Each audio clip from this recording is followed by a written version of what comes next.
Hello. तर मी केलं होतं बटर पनीर मसाला. त्यासाठी पाव किलो पनीर घेतलं आणि त्याला थोडं मसाला लावले, लाल तिखट आणि हळद, आणि थोडं फ्राय करून घेते. त्यासाठी बटर टाकलं आणि थोडं फ्राय केलं. त्यानंतर वाटण करूया. त्यात 4 कांदे घेतले आणि 2 टमाटर घेतले.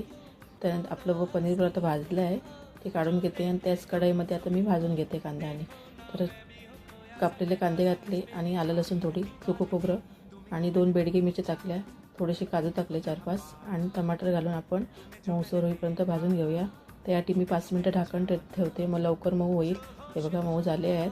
आता थंड झाला की ते मिक्सरला लावून घ्यायची, बारीक अशी पेस्ट करून घ्यायची.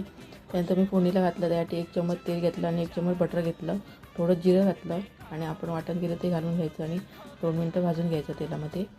आणि त्यानंतर मसाला घातला, लाल तिखट, हळद, गरम मसाला आणि जिरे पावडर.